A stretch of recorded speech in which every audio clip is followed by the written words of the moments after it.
မင်္ဂလာပါဝဲဝင်းမီအခုမှဆောက်ဆောင်နေပြီခင်ဗျာလေးအတွက်အသုံးဝင်တဲ့ချက်ကလေးနဲ့တိထားတဲ့ချက်ကလေးကိုပြပေးသွားမှာဖြစ်ပါတယ်ပထမဆုံးအနေနဲ့မတွေ့တဲ့မီတောက်ပုံစံနေရာလေးတွေကိုအရင်ဖွင့်မယ်ပေါ့နော်မီတောက်ပုံစံနေရာလေးတွေဖွင့်လိုက်မှကလေးကလင်းသွားမှာပေါ့နော်လင်းသွားတော့မှသူက exploration လုပ်ရမယ့်ဟာလေးတွေ quest ကလေးတွေပေါ်လာမှာပေါ့နော်အဲ့ဒီမီတောက်နေရာလေးကိုတွားပြီးတော့ဒီလူကြီးစီမှာစကားပြောလိုက်ရင်ရပါပြီဒီပုံဖွင့်သွားပါပြီ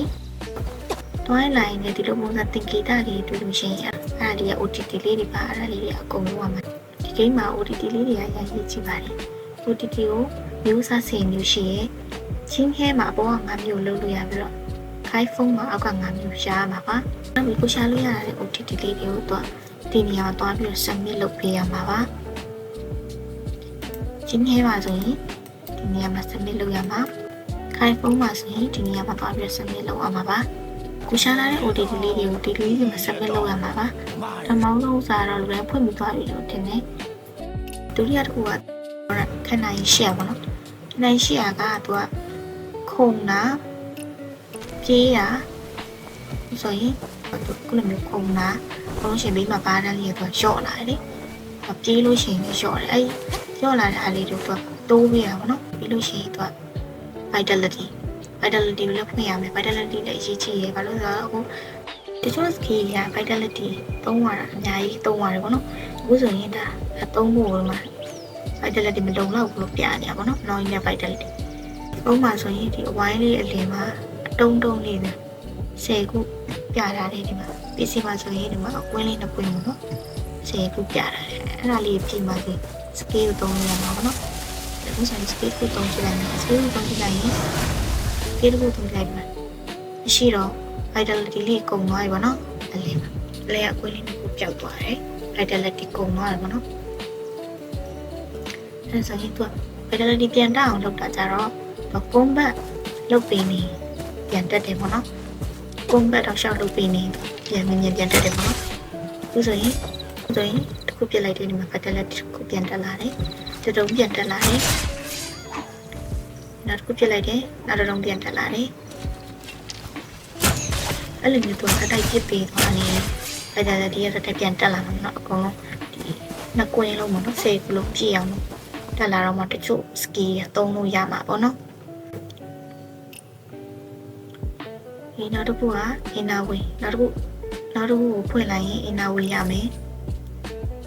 ဒါတော့ကို source time ပုံနဲ့တည်ပြီးတော့ဖွင့်သွားပါတော့ဒါပေမဲ့အရေးကြီးတာလေးကိုဦးစားပေးဖို့နော်ဒါဆိုရင်လည်း wall strike share တို့တဲ့ mid skill ကိုပုံမှာနေရအောင်ဒီတိုင်းပြည့်တက်လို့ရတဲ့ skill ပေါ့နော်ဒီမှာ inner width ကိုရမယ်နောက်ဆုံးတိသွားနောက်ဆုံးကခေါင်းလောက်မှာသူကခေါင်းလောက်အပေလေးတစ်ခုပေးမှာပေါ့နော်နောက်ဆုံးဥစားခေါင်းလောက်အပေလူတဲ့ကွက်ရှိအဲဒါကြောင့်ဒီအနောက်ဆုံးဖြစ်သွားဖို့လိုတယ်ပေါ့နော်ဒီဥစားဒီကျန်တဲ့ဟာတွေကတော့ကိုအဆင်ပြေလို့ဦးစားပေးပြီးတော့တင်ပေါ့နော်သူကမျိုးတွေရှိရဲဘာလဲဆိုတော့ဒီချင်းချင်းမှာအကောင့်တက်လို့ရှိရင်သူက gear draw တာပေါ့နော် gear draw 20ရာခိုင်နှုန်းတိုးတာနောက်ပြီးတော့နောက်ဟာတွေကဒီချင်းချင်းမှာ boss တွေတက်လို့ရှိရင်ဒီ light boss တွေတက်လို့ရှိရင်သူက damage ရတာတွေ damage reduction တွေအဲ့လိုလေး effect လေးအမျိုးမျိုးရှိရပါတော့ဒါတွေကတော့ကို sorry ပုံကိုတင်ပြီးတော့စင်ပြီးတော့တင်တော့ဦးစားပေးပြီးတင်တော့ပါတော့နောက်တစ်ခုက inner way ပထမဆုံးဒါဝယ်ရမယ့် inner way ပါတော့ Richard ဆိုတဲ့ inner way ကိုဦးစားပေးပြီးဝင်ပါတော့သူကအခုချိန်9000သုံးရမယ်ဒီဟာဝယ်ဖို့အတွက်လေသူက10 pound ဆိုတဲ့လူစီမှာဝင်နေရတယ်10 pound ဆိုတဲ့ဒီနားလေးမှာသွားရှာရတယ်အဲ့လူစီမှာသူကဆိုင်ရွက်ရှိဆိုင်ရွက်လုံးဝယ်လိုက်တော့မှဒီ inner way ပွင့်လာပဲပေါ့နော်သူကဘယ် web ပန်ကိုင်ပေါ့နော်ဒီ inner way ထည့်ပြီးတော့သုံးလို့ရတယ်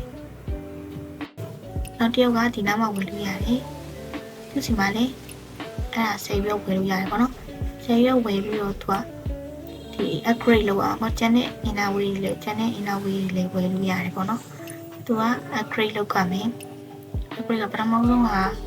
10ရွက်ကုန်တယ်ပထမဆုံး upgrade လုပ်တာ10ရွက်ကုန်သူကဒီ upgrade လုပ်တာအဆင့်6ဆင့်ရှိတယ်10ရွက်20 30 40ရွက်100တရားပြီးတော့နောက်ဆုံးကတော့ဘယ်လောက်ကုန်လဲမသိမလုပ်ကြည့်ရသေးတော့ဖတ်တီတိုးလာမှာပေါ့နော်ဒီ upgrade လုပ်ရင်းနဲ့